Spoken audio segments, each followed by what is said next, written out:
This is the second section with regard to financial and credit analysis of an agricultural business. This information comes from Chapter 8 of the Kohl and Pierce text. Uh, Chapter 8 is linked to the assignment so that you can download that and take a look and read through Chapter 8. Chapter 8 actually, what Kohl does here is he expands upon the basic credit analysis of repayment capacity and sensitivity. What he talks about here is collateral position. As we know, collateral is that safety net that the lender looks to in case the borrower is not able to repay. We've discussed how lenders secure and establish their security interest in collateral. Depending on the type of collateral, whether it's a real property, which we use a deed of trust. If it's personal property, we use the UCC. And if it's a title vehicle, the security interest is established through the title. So collateral position is something that lenders are going to be looking at, and they're going to be looking at it over a period of time, depending on whether it's an operating note or whether it's a term debt. They're going to want to look at their collateral over time. Kohl prepares a worksheet that looks at collateral analysis. The purpose is to determine the collateral position relative to the outstanding loan secured by that collateral. As you'll see when we look at the worksheet, under assets, there are three classifications of assets that are used as collateral. Long term would be real estate. Intermediate term would be typically depreciable assets such as equipment and breeding livestock. And current would be inventories of commodities or commodities that are products that are going to be produced through an operating loan. Now, when we look at this example of a credit analysis, as you see, the three types of assets are put out there, set aside there.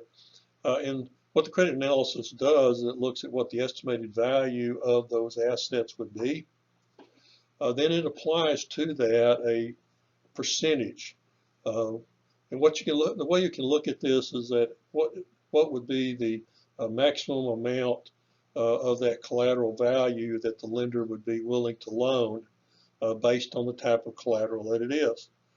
For instance, there on the first one there, long term, the estimated value of the collateral is $600,000.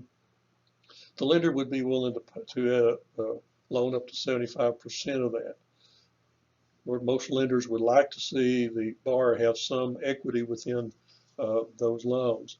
And so from that, we get a collateral position. By multiplying the maximum that we would loan against the collateral, this gives us our collateral position. And then we can compare that back to the remaining principal that is in the loan that is secured by that particular piece of collateral. And from that, then we can get whether there is excess reserves within that collateral.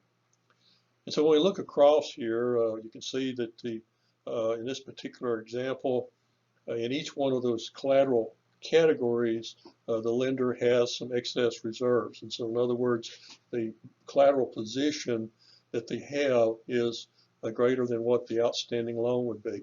And then you can go down through the rest of the example there to look at the amount of excess reserves within each category, and then what the total excess reserves would be across all categories. In this particular example, the excess current reserve for long-term assets, if those asset values declined by 53%, for instance, the lender would still have a good collateral position.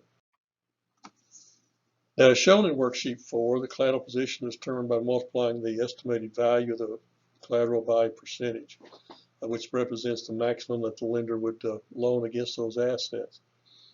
Now, this percentage is usually determined through the lender's loan policy and also looks at the riskiness of that particular asset value. For instance, assets that we would consider to have a volatility in price, such as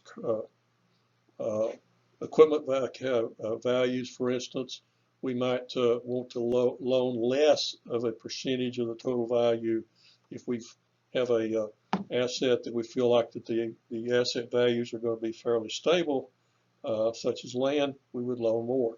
And so those percentages can vary, of course, by the type of collateral, but it can also vary by the riskiness that the lender thinks that there is within that loan. So they could be different for different lenders. They could be different, actually, even for different customers. The remainder of the worksheet compares the collateral position for each asset class. In other words, what we're trying to determine here is looking at what that excess reserve may be within that particular collateral class. Later, when we look at risk, we're going to be referring to this excess reserve as credit reserves. Credit reserves is a risk management strategy where a customer or borrower can hold back. In other words, they're not completely borrowed up to capacity, and they have the ability then, if they need to borrow additional funds. And that's what we would call credit reserves.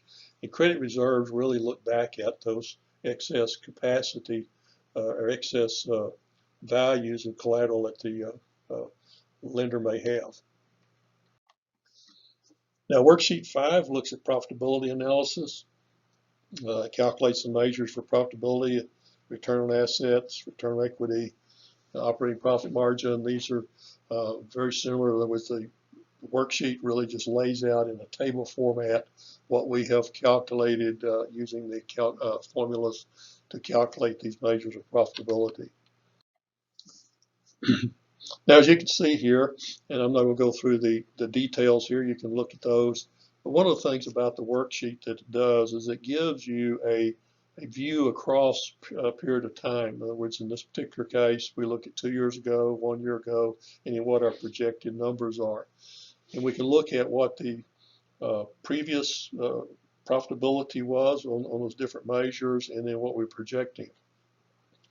One thing that's interesting about the example that he's been using here is that when you look at the 2 and 1 year columns, we saw that the return on assets was greater than return on equity, which, as we've talked before, indicates that the cost of debt is greater than the return on that debt. This is not what we would like to see. However, in the projected case, it shows that the return on equity is going to be a little greater.